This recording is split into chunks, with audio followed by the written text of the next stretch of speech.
Okay, so this is Shizhe speaking about my on-track task 1. And yeah, question 1. I'm using if statement to answer the question. First, the file name is if statement, so I will say class if statement and public static void main string, and then we have to analyze what the program is doing. So we need to put number first to the computer, and the computer will transform these numbers to 1, 2, 3, 4 English words. So we need to get the user to input number first.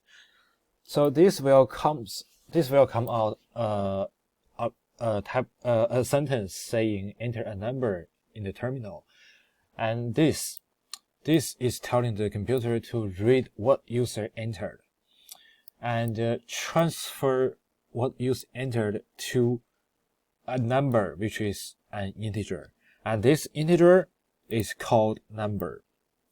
So that is what this sentence means. And then if the user enter number 1, it will comes out ONE.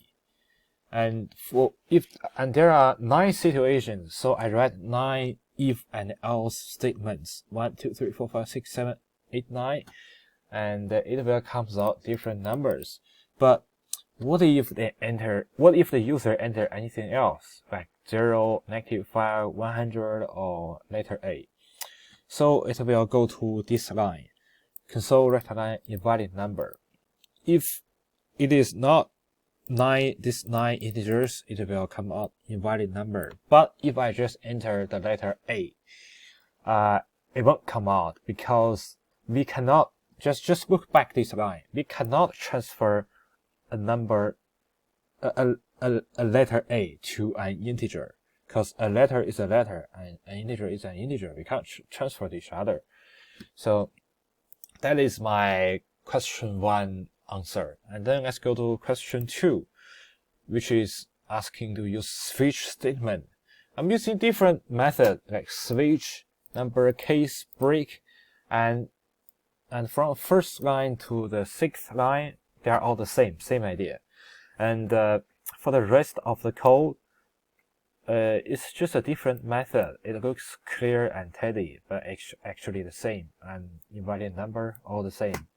But just keep in mind, and we need to write break at the end of every case. And then let's go to question 3 to 4. So, okay, this is the correct answer of question 3. So there shouldn't be this symbol after if statement. And also, if we want to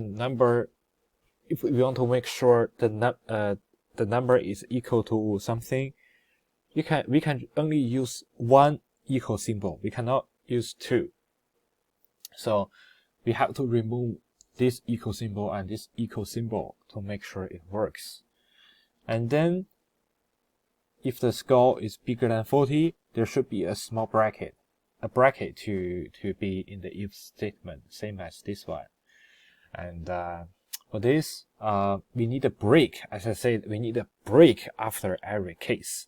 So there is a break, and there is also a break. That's good. And for this, case and default must be written in lowercase. Not big one, use small one, small c. And there should be a space between case and the number. So there should be a space, and same as this, use smaller d. And let's go to question 4. Question 4 is the same idea. Right, for this line, yeah, we need to put a bracket such as this. We need this kind of bracket between them. And for this, I don't think there should be a space before this console write line. I don't think so, because it really makes people misunderstand the code. And we can go to question 5, which is asking the microwave number. and yeah, right here. So this is not very long, and from the beginning, class macro open and public static void main, and then we have to ask the macro open to output to know how many items the user want to hit. So the user will put in how many items they want, and the computer will transform the number to an integer number, which is this line. So that is quite similar as question 1. They're the same idea. And then they also have to know the heating time they want. So there are two things we need to enter: the item number and the heating time.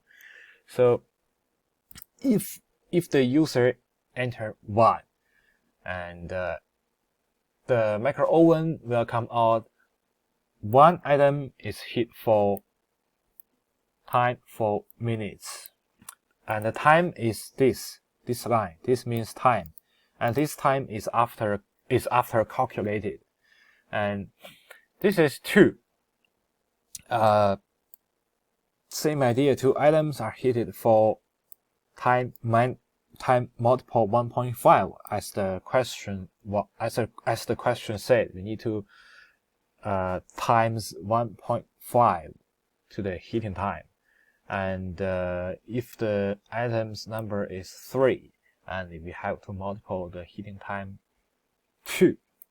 So these 3 statements will come out 3 different answers. And if it is more than 3 items, the macro oven will comes out more than 3 items is not recommended. And we can go to the final question, which is casting. Just as the question said, what it is talking about. So just follow the question. We define a few integers, sum, count, int average, and int average is equal to sum divided by count. And we have to know the answer. This is just defining variables, and we have to know the answer. So we say console writeline int average, and the computer will come out the answer, but the answer is not correct. The answer is just equal to 3, and we use second method, as it said. We double the average equal to sum divided by count, and the output double average. The answer is still not correct. It's still 3. And using the last idea, which is called casting, and here we go. Double average 1 is equal to bracket double sum minus count. We can just say a single 1 double before the sum. That's it, that's enough. And the console writeline, the output, the answer is correct, which is equal to 3.4. That's correct. And I think that is my task 1 discussion.